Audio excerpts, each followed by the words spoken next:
Yes, everybody, and it's the return of Thursday Night Football tonight on the NFL Network. New England Patriots taking on the Pittsburgh Steelers to kick off the 2015 regular season of the NFL. I mean, it could be any, it seems as though it couldn't come soon enough. I mean, here we sit November 10th, a little bit later of a start compared to usual, I think, for the NFL season. But anyway, so we got obviously a big, possible AFC Championship preview game to kick off the 2015 NFL season tonight, just moments away. Of course, with Tom Brady in the mix, of course. To me, those balls are perfect. And certainly, again, coming out on top, at least for the Judge Berman ruling last week, and Roger Goodell appealing and everything without hesitation. So we'll see what happens. But again, nevertheless, Tom Brady will be under center tonight for the the 2015 New England Patriots kickoff against the Pittsburgh Steelers. Should be a pretty good game, possibly pretty high scoring game. And certainly I'll be watching Rob Gronkowski, of course, my fantasy tight end for the second straight season. So, should be definitely. It's been pouring all day here in Pennsylvania, a rainy day. So, at least getting some Thursday night football action here with a good game to start the 2015 NFL season. So let's talk about, obviously, as we head into the regular season now, with the Eagles, of course, debuting on Monday Night Football this season. The other one of the other football nights in America against the Atlanta Falcons. We'll run down the schedule momentarily, but I figure, obviously, coming off of the preseason game last week, it's a topical, a talkable, I guess, I fumbled my words there. It's a talkable subject, I guess, to say, Tim Tebow, who, I guess a lot of people were a little disappointed that he was released, I guess, from the Eagles last week after, let's say a considerably better performance than we had, out of Matt Barkley in that Thursday preseason game against the Jets. Game for the preseason for the Eagles, pretty much an annual tradition. Pretty much the only reason we were, I guess there was intrigue to watch that game was, I guess, that battle for the third string quarterback spot. And, it's funny because people were wondering, is it going to be... And, I myself was thinking, I think, Tim Tebow is the favorite. And, I don't have to go through the reasons again, but Tim Tebow was the favorite. He was, I guess, having he had a better game than Matt Barkley did, obviously. Matt Barkley... it was, the second throw of the game, and it was a way underthrown ball to Josh Huff, and Josh Huff almost stripped it out, actually, and almost kind of saved face there for Matt Barkley, but it was a drastically underthrown ball, and pretty much that was pretty much it for Matt Barkley here in Philadelphia. Traded to the Cardinals, Bruce Arians, I guess, the Cardinals looked to him, and I guess I can understand that. Last season, how many quarterbacks did Arizona have to go through to, I guess, stay afloat in the season? They might need all the quarterbacks they can get if, Carson Palmer goes down and whoever else goes down that was going down in, under center with the Arizona Cardinals last season. But so Barkley traded there to a 7th round pick, which, I guess it's kind of unfortunate because he was selected in the 4th round in the first draft with Chip Kelly. Obviously we know this third draft that Chip Kelly just had that was obviously, Nelson Aguilar and then defense heavy the rest of the way. It's, I guess who knows how much say Chip Kelly had over that first draft, but obviously Matt Barkley, this was a former, like, highly valued quarterback until he had his shoulder injury, and then, the Eagles got him in the 4th round, and obviously he just never materialized here. And, I guess it's unfortunate for him, and, I guess out of that, we get a 7th round draft pick, not much, but then again, what, and again, this is against backups that he's playing against too all this time. This isn't, we got to throw him out there against first stringers because both our number 1 and 2 quarterbacks went down. No, this is all against third stringers. And when we look at Tim Tebow having a pretty good game last week against the Jets, I guess we got to take that into account too. Like, let's remember this is against second and third stringers, guys that are a lot of guys that won't even be on the team and everything, guys trying to make the team. So again, either way, I guess we can't, even if, Barkley did look good, it's kind of hard to go crazy over when you're playing against second and third string guys all the time. So that was pretty much that. But, obviously it looked as though Tim Tebow had it in the bag, but Chip Kelly essentially said, no, he's not good enough. So was that like a wise-ass comment? Yes. And it's funny because, he brought him, that whole saga, he brought him here. He worked him out in March, and then a month later he signed him, and he had a chance to prove himself, and it looked like as though maybe he was going to try to use him in some running plays and, goal line situations, 2-point conversion attempts, and of course those didn't pan out against the Packers. And just, whatever else, I guess. And the third string quarterback, perhaps. And again, I don't know. It's one of these things where, Chip Kelly, fooled me, I guess. It looked as though, this was Tim, maybe a case of Chip Kelly, trying to, I guess, look smarter than everybody else, and maybe take Tim Tebow and turn some water into wine. And I don't know. Was that like a wise-ass comment?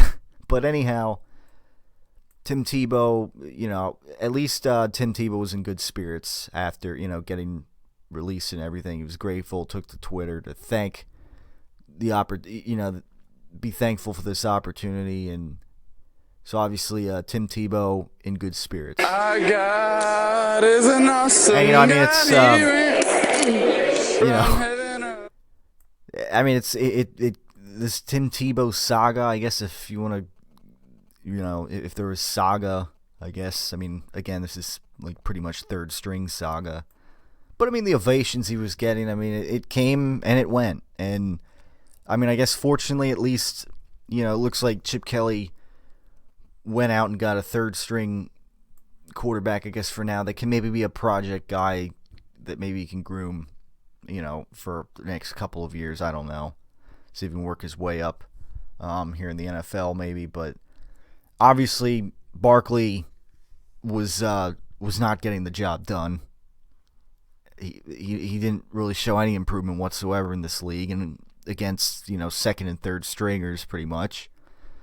And Tim Tebow, he showed some flashes against backup offenses and defenses, but Chip Kelly said himself, he just doesn't quite have what we're looking for. So, that's that. It much to the surprise of many of us, that neither Barkley or Tim Tebow is on the roster. No, it's a guy that, Chip Kelly went out and got himself. So, but then again, the whole point is that hopefully Sam Bradford stays upright this season. Although that may be asking a lot, obviously knowing his injury history. And that hopefully Mark Sanchez, if he has to go in there, that he also stays upright. So now, now that, the preseason is behind us and everything, the third string quarterback debate, I guess pretty much the last really thing to settle for the Eagles preseason this year. Ladies and gentlemen, we're on to the regular season. And it couldn't, again, another preseason come and gone. Tonight, Patriots, Steelers. Monday night, Eagles at Atlanta for the Falcons. Finally we got the 2015 regular season to focus on. And Brian Dawkins isn't alone in that same feeling. So obviously, go run down the Eagles' schedule here. Just at least right before, it's normally something that obviously a lot of people do. Normally, I remember in the spring, obviously when the schedule initially came out, it's always something to look at right away and, be able to see who you're playing and when, obviously something you want to go through. But now we've had the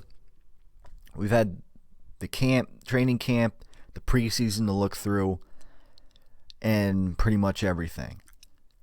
And time to, obviously the three main preseason games that we were there to look at pretty much for the Eagles, we got to see starters. Well, of course you didn't see Bradford play in the first preseason game because of Chip's decision, but now we got to see all that. So I remember I went through the schedule after it first came out.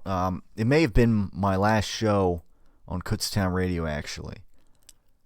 But maybe it's the week. I forget, but it was one of those last shows in the spring, and I believe I came up with 11-5.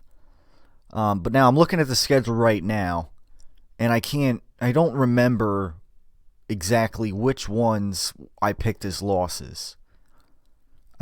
So I don't know exactly. This could come out differently before I go through it. I haven't really looked at the schedule.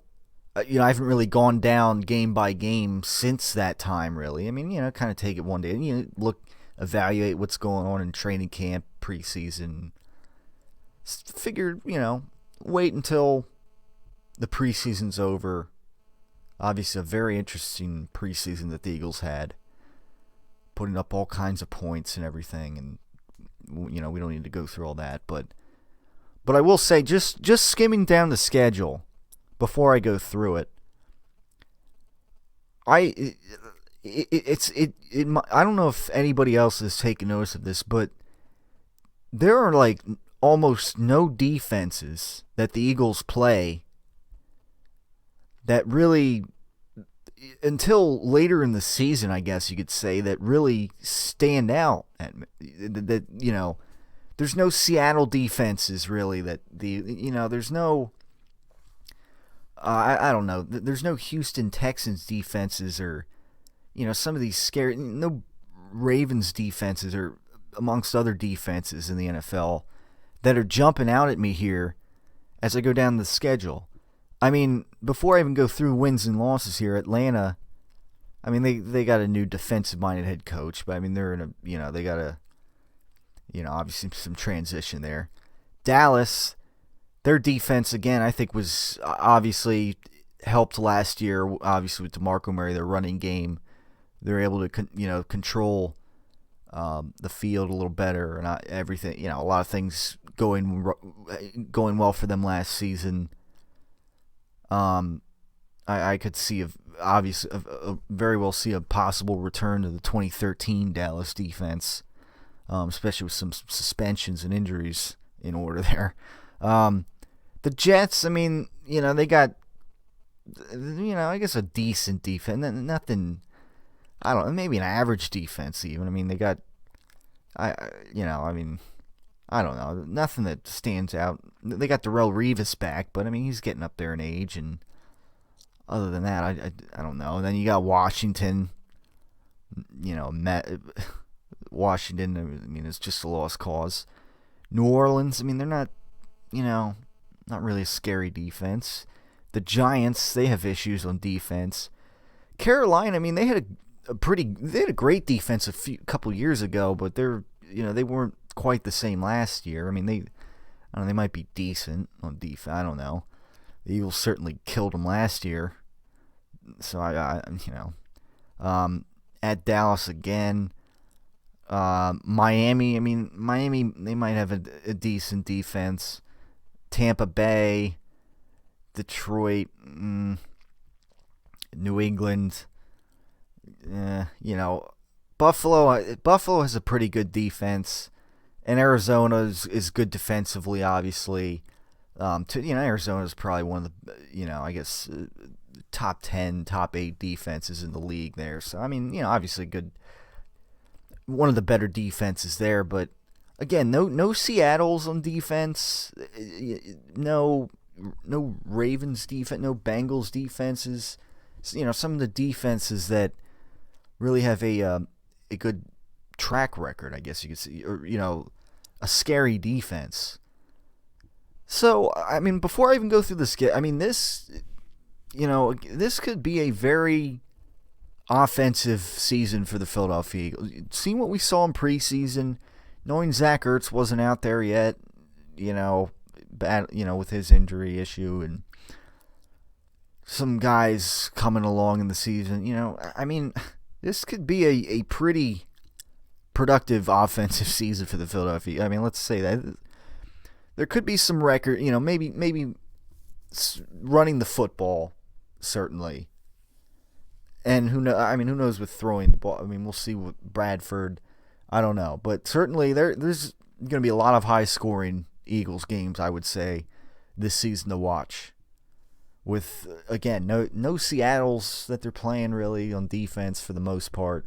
So, just a side note there, I guess, before I even go through it. But let's go through the schedule.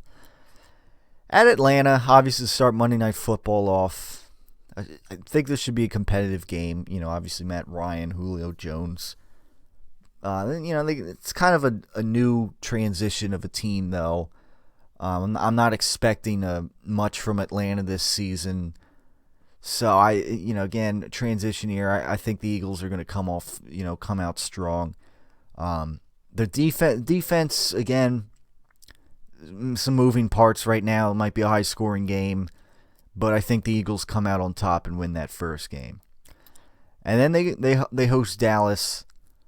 Dallas, who again they were undefeated on the road last year. Or I'm sorry, they were undefeated on the road last year. And this is obviously a home game for the Philadelphia Eagles. The Eagles have been pretty solid at home, certainly. So I think that's not going to change. Not to mention there, again, some suspensions, some injuries right now. The Cowboys defense. So I'm gonna say that's an Eagles win there. Go 2-0 out of the gate. The Jets, again, quarterback issues. Win for the Eagles there. At Washington, again, Washington, they're just kind of a disaster right now. Win for the Eagles. I have them going 4-0 out of the gate here.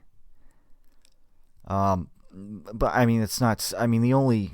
I don't know. I mean, Dallas might be the only legitimate team there, though. But even so, I don't even know if the Cowboys will win more than 9 games this year. I don't know, but the Saints versus the Saints at home. I can't see them going 5-0 out of the road. I think this is a bounce back year for the Saints. People, there was once upon a time where the Saints were very good at home only, and they were bad on the road. Last year was kind of different, but I think the Saints are, they're due for a bounce back year. They probably a playoff year for the Saints. and I think the Eagles are going to get handed their first loss here a little bit. The Eagles, they're going to be coming off of a division win against the Washington Redskins. So and every now and then it's going to happen. And I think New Orleans, I think that's the first loss for the Eagles. But then they host the New York Giants the next week at home. Sunday Night Football. Yeah. No, it's Monday Night Football again. I think that should be a win for the Eagles. Again, the Giants, the Odell Beckham Jr., the Eli Manning, I guess, but maybe Victor Cruz. But other than that, defensively, they have issues, and I think this is an Eagles win here. So then you got a 6 days. You got at Carolina on Sunday Night Football. Again, this is Carolina. They lost Kelvin Benjamin for the season. The run. They got some other issues. I think this is a win here for the Eagles as well. Carolina, they were fortunate to win their division last year. The way things, that division turned out. I think this is probably the Saints year to win that division again. So, I think Carolina will, maybe be on the bubble playoff team, and so I go with the Eagles to win there. 6-1 heading into the bye, and then they got to go at Dallas on Sunday Night Football. Bye week. I'm not going to look a whole lot into. The Eagles aren't going to win every division game. So I'm going to say that this one, they're going to lose to the Cowboys. That'll be 6-2 at that point in the season. So I think that's pretty fair. 6-0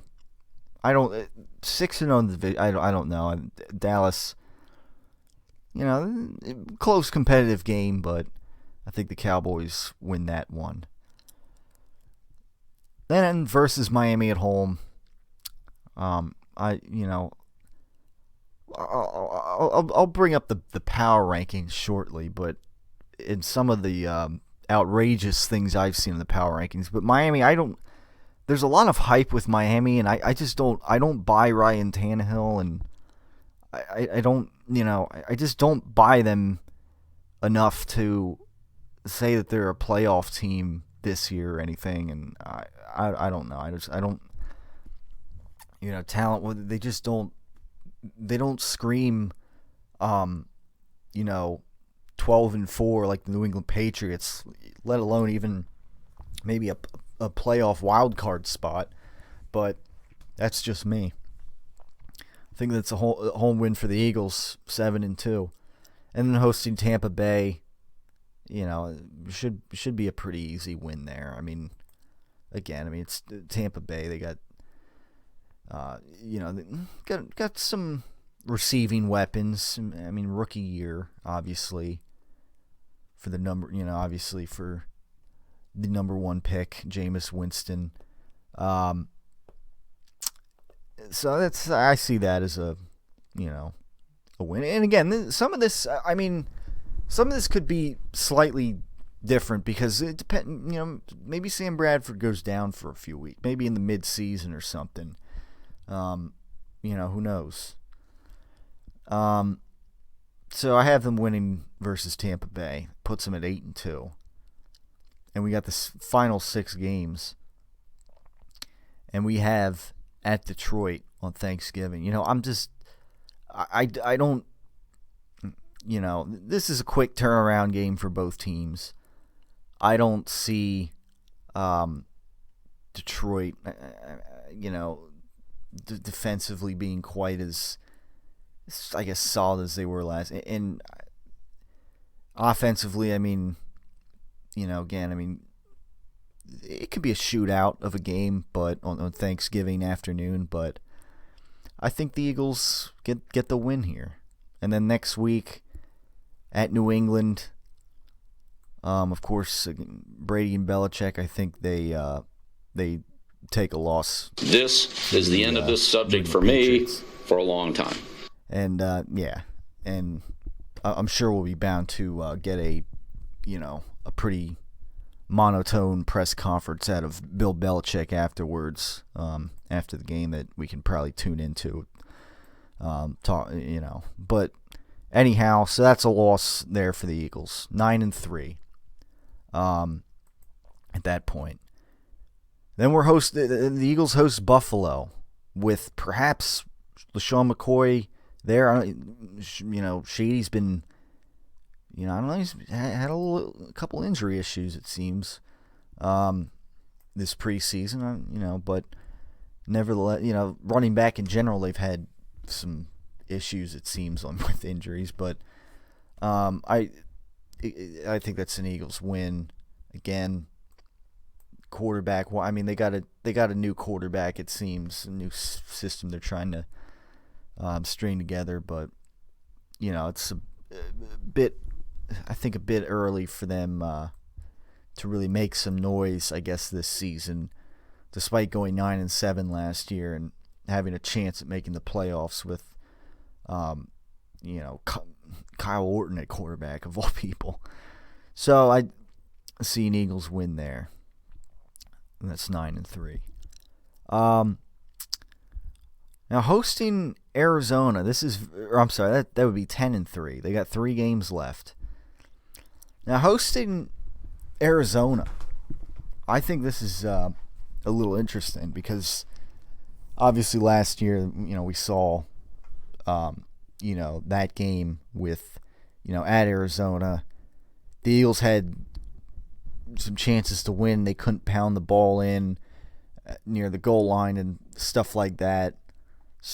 So, but although this year I think is the Eagles' year to, it seems like every year now the Eagles play Arizona, which is kind of fitting though, because back in the day when the NFC East had 5 teams, of course Arizona was the 5th team, and before they redid the divisions, Arizona was in the NFC East, even though they're, it's kind of a bit, because they're over in the, Arizona, they're way over there near, Grand Canyon and everything. It's kind of odd. Then again, Dallas as well, they're not really East, but nevertheless, the Cowboys are still in the NFC East. But that's just the way it goes with tradition and everything. But anyhow, Arizona, again, competitive team, but I don't buy them so much offensively. Carson Palmer, can he stay healthy? And who knows what kind? They can have some quarterback issues themselves with injuries, and who knows? And just offensively, they don't scare me a whole lot or anything. So, Larry Fitzgerald at this point, kind of up there in age. So I think that's a good competitive game here for the Philadelphia Eagles. Not to mention it's December 20th. It's going to be getting cold around this time in Arizona. They're warm weather team. They got to travel. So, Eagles win. And things are working in the favor there for the Eagles. 11-3. Now, they host the Washington Redskins at home the day after Christmas. Whatever they call it.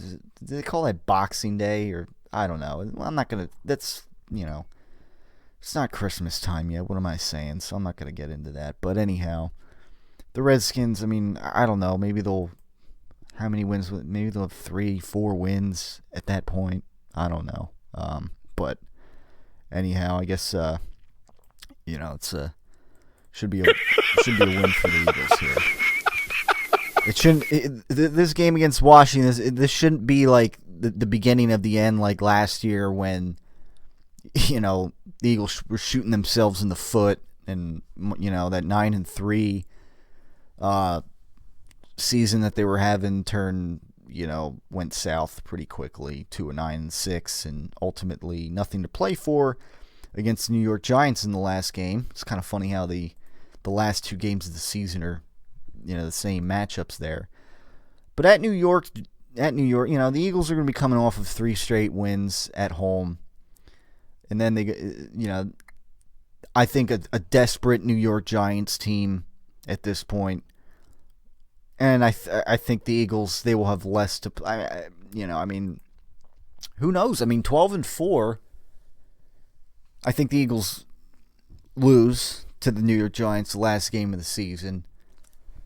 And again, a lot of this is me thinking that Sam Bradford is here. Sam Bradford, he could go down for a few weeks, and they could lose a game with Sanchez in there that maybe I didn't think that they would lose with Sam Bradford. But I think the point I'm making here is that I think with Sam Bradford in there, with what some of the promise he's shown, obviously his skill set is superior to Mark Sanchez. The way he throws the ball and everything else, it's just, can he stay upright? And I think if he can, I just found myself with a 12-4 finish. And again, it's I'm a bit surprised. Yeah, Steve Coates. I'm a bit surprised that I'm sitting here saying 12-4. But this is, again, if Bradford stays healthy. What can I say? This preseason, it's made me a little more. It's making me lean 12-4 with Bradford. I don't know. That's just me. I could go through this again and throw in and say he goes down against Carolina or the Giants or something. Maybe they lose that game to Carolina then. And I already have them losing the Dallas game, so that's that. But that's the thing. If Sam Bradford goes down for a few weeks, I don't know. Maybe he hurts his ankle. Well, not an ACL. Maybe, I don't know, he gets a concussion or something a couple weeks out. I don't know. Maybe they lose to Detroit if Bradford's not playing. There's some game, against Arizona. Maybe they lose that game if Bradford's not playing. But I think, ultimately, the potential for the Eagles, I don't see 13-3. They're, again, defensively they're improved, but I've still got to see if this secondary can totally gel. I would think Byron Maxwell obviously is a significant improvement over what they had, and same with the Walter Thurman in at safety, and Nolan Carroll should be better as well as what they had. So I think, again, the schedule is easier than it was last season. There's some favorable situations. Again, coming out of the bye, I have them losing to Dallas out of the bye, but who knows? There's some favorable situations for the Philadelphia Eagles this season. And, I guess, who knows? But I think I find myself going to 12-4 now after this preseason. That's just me. I initially had them at 11-5 when I went through it. But, again, now I find myself, after a lot of the promise they showed, and this was without Zach Ertz, this was, with some guys shedding off some rust, and even so, they still look pretty good against some pretty good teams in there when they had to look good, I guess. So there you have it. I find them going 12-4, at least with that. And with in mind that Bradford will be under center every game, but then again, I don't know. That could change. But that's that. So now we look at some of the power, because this is an interesting topic. I want to go to some power rankings here. And I just find it a little hard to fathom some of these. We go to Fox Sports. And not that these really mean a whole lot, but just, it's always interesting to see where teams end up on here. Just to see what, the analysts are thinking and everything, It's just, what can you say? It's just a fun thing to look at, nevertheless. Fox Sports, they have the Seattle Seahawks right now at number 1, Denver Broncos at 2, New England Patriots at 3. See, right off the bat, I don't think the Broncos are going to be quite as good as they were. Maybe a playoff team, but not a first-round bye team. Well, I mean, I don't know. Maybe but maybe an 11-5 team at best, but not the same.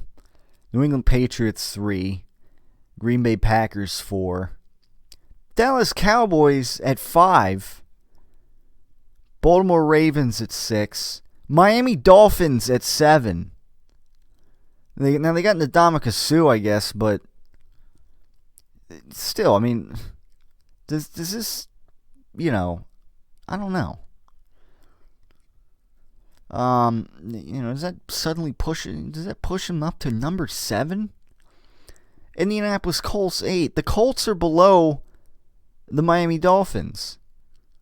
And then the Eagles finally at number 9. I think that's, Well, what's the rationale? Sam Bradford might be just the perfect fit for Chip Kelly's offensive scheme when you factor in his ability to make anticipation throws with uncanny accuracy.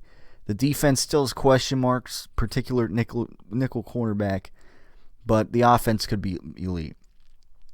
Yeah, the defense does have some question marks, but are they not better?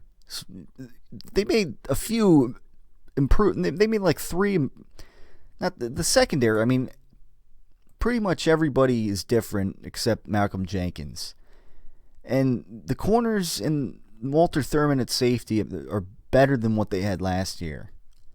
The linebacking core, again, you have some young guys.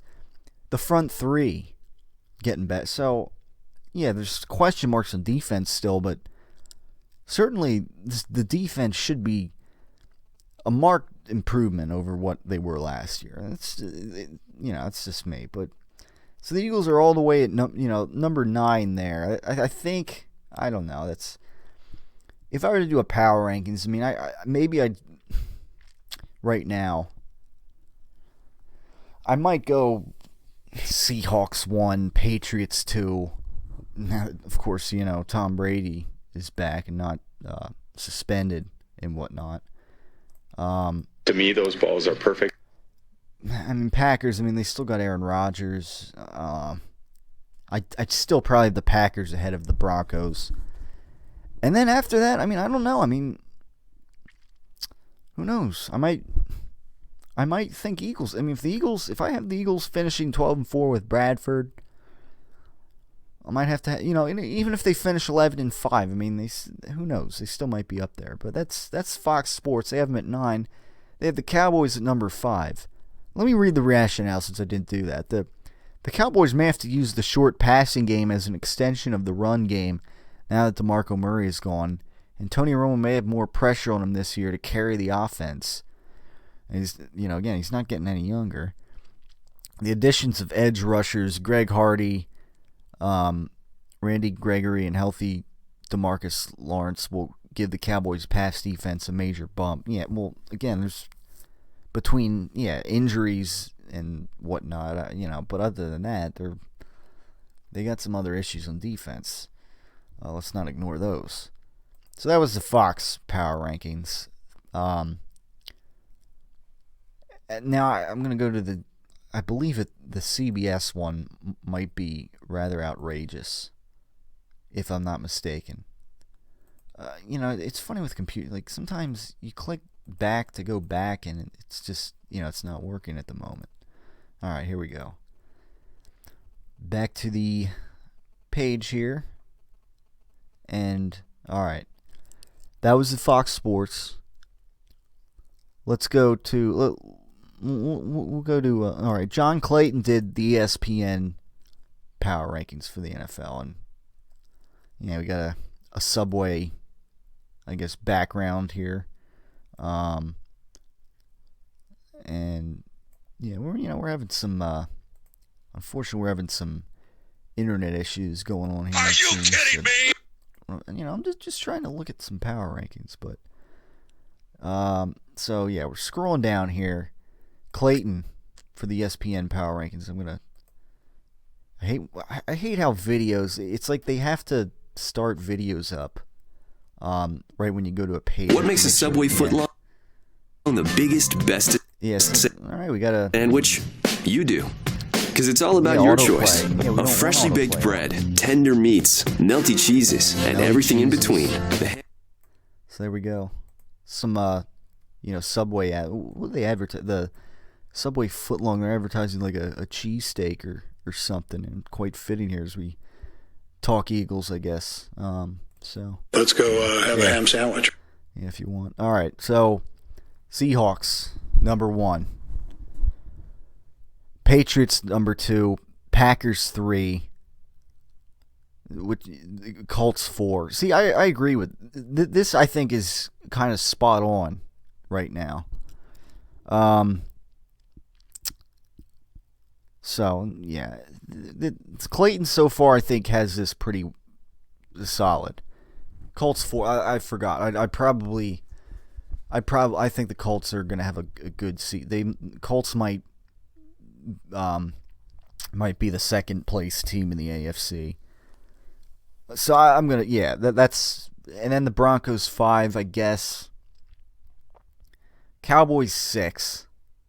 So I don't quite. Again, I'm not. A lot of things went right for the Cowboys last year. I mean, they give them credit; they had a good, but they don't have DeMarco Murray this year. They're desperate at running back, and again, Romo's not getting any younger.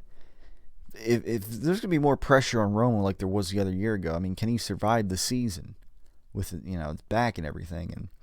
And again, that opens up the defense and everything more. So I don't need to go through it again. But the Steelers at 7 should be an offensive juggernaut of a team. Defensively, might be a different story. Ravens 8, Eagles 9.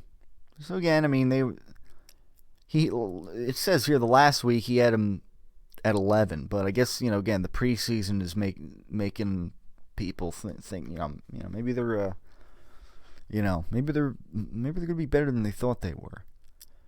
So that's number 9. But again, I mean the Cowboys ahead of them. Let's go to a one though that I think is gonna be very outrageous for those who haven't heard yet of how these power rankings are and whatnot. The CBS Sports.com power rankings. As we wait for it to load, and we have some, I don't know, the internet's a little sluggish today. We're going to skip this pop-up video that we have that's going to try to make its way into the show. I clicked on it twice now, and it's not, not coming up. My God, are you still talking? Yeah. All right, here we go. All right, so scrolling down a little bit. Oh, do we got another video? Yeah, looks like before this video starts, I guess I better click on the pause button. No, it's loading. Yep, surely enough. All right, there we go. I just sometimes you just gotta scroll the volume down. All right, this one, the CBS Sports. They have the Packers at number 1. Patriots at number 2. Cowboys at number 3. And I wonder, so did the Cowboys get better than what they were last year or something? I just think somebody owes us an explanation, that's all. Let me just read. They might not be as powerful running the football, but Tony Romo in the passing game will still be good. That pass rush up front could be special on defense. I don't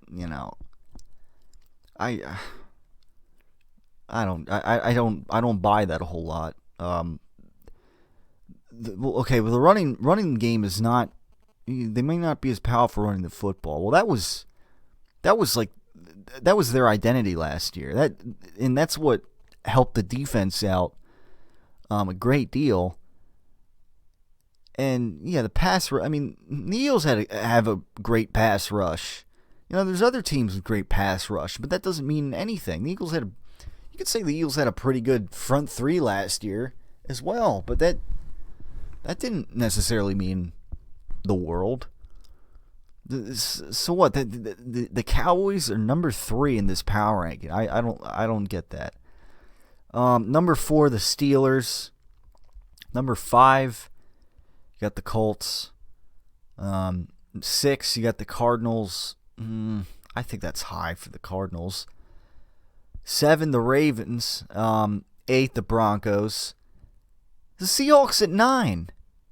I guess people are, some people are really, well, what do they say? They say the uncertainty up front of the offensive line is a major concern.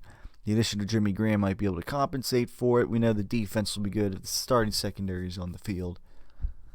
9. I don't know. I don't get that for the Seahawks. Bengals 10. I don't even know if maybe the Bengals don't even make the playoffs this year. I think the Ravens and the Steelers might be better than the Bengals. And I don't see a second straight season where 3 teams come out of that division. 11, the Panthers. 12, the Giants. The Eagles all the way at 13. The Eagles, middle of the road team, according to these power rankings. And it says they will be a good team, but I think they just miss out on the playoffs. Sam Bradford did look sharp his preseason work. I mean, it's just like, it's like they wrote this, whoever did this one, thinking like, I know a lot of people are going to look at this and be very shocked that I have them here at 13. So they will be a good team, but I think they just miss out on the play. Sam Bradford, he did look sharp in his preseason work, though. So I don't. Well, somebody better explain, or there'll be a lot of explaining to do. But you know what? If I were this is at least I think maybe this is sort of a good thing that a lot of analysts are not buying the Eagles. And who? This was the Pete Prisco one too. These power rankings that has the Eagles at 13, the Seahawks at 9. I mean, this has got to be, this would really, I would think, motivate the Eagles if they would hear about. I mean, I'm sure like they don't care really. I mean, you hear them on a sports talk radio show or something, and say like, I don't know, Mike Missinelli brings this up or something and tells so and so, right? Like, what do you think of the power rankings? Pete Prisco has you guys at 13. What do you think of that? I'm sure they don't really care when it's all set. They just got to go out and do their business. But certainly nobody's, nobody here. These power rankings are praising the Eagles and putting them up there and at 3rd or anything like that. So maybe it's, to some extent, it's a blessing in disguise. I don't know. But that'll pretty much wrap things up for this, I guess this long-winded segment here of the Tyler Werner Show. But, it's, what can we say? That the NFL season is upon us. And we got to wrap things up, obviously, before the New England Patriots take on the Pittsburgh Steelers. This is the end of this subject for me for a long time. So yeah, we're gonna end things on that note. Again, healthy Sam Bradford, I see a 12-4 Eagles season, and depending on how the Seahawks, how the Packers do, maybe how perhaps conference records turn out, that could perhaps mean for the Eagles perhaps a first-round bye. Maybe, possibly home field advantage, but I don't think so. I still think the Packers and the Seahawks get home field advantage. But I think either way, gotta expect a playoff win out of the Eagles this year. And who knows? Maybe we'll look into that on another edition of the Tyler Werner Show. But for now, this has been the Tyler Werner Show right here on the channel. Facebook.com/Tyler Werner Show. Always a way to get in or send your comments, thoughts right here on the YouTube channel. So without mine, things kick off momentarily as of this broadcast with the New England Patriots taking on the Pittsburgh Steelers. And with that in mind, hit commercials here, including the official meatball of the Tyler Werner Show, Brady and Belichick's slow-cooked Italian meatballs. What defines the perfect ball? It's not just about size when it comes to Brady and Belichick's slow-cooked Italian meatballs.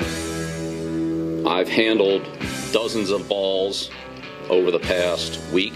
We prepare our balls over time. The texture of the balls is very easy to identify. And that slow-cooked texture is one of the qualities that make Brady and Belichick's meatballs stand above the rest. But it's also Brady's unique rubbing process that only he has the authority to perform. When I pick those balls out, to me, they're perfect. I don't want anyone touching the balls after that. I don't want anyone rubbing them. To me, those balls are perfect. Once the balls reached an equilibrium, we're down to the rubbing process. Brady and Belichick's slow-cooked Italian meatballs. When you're looking to make it a pasta night or doing a little catering, like Brady would say, to me, those balls are perfect. Number one box office attraction, number one WWE superstar, multi-time WWE champion, Brock Lesnar. Time to revamp your office space, eh? Looking for an interior decorator? Look no further than Brock Lesnar. Now that's the way a real man uses a sledgehammer. Out with the old, in with the new. Give Brock Lesnar and Paul Heyman a call. Mr. Lesnar, you're the future of the interior decorator. I think we're done.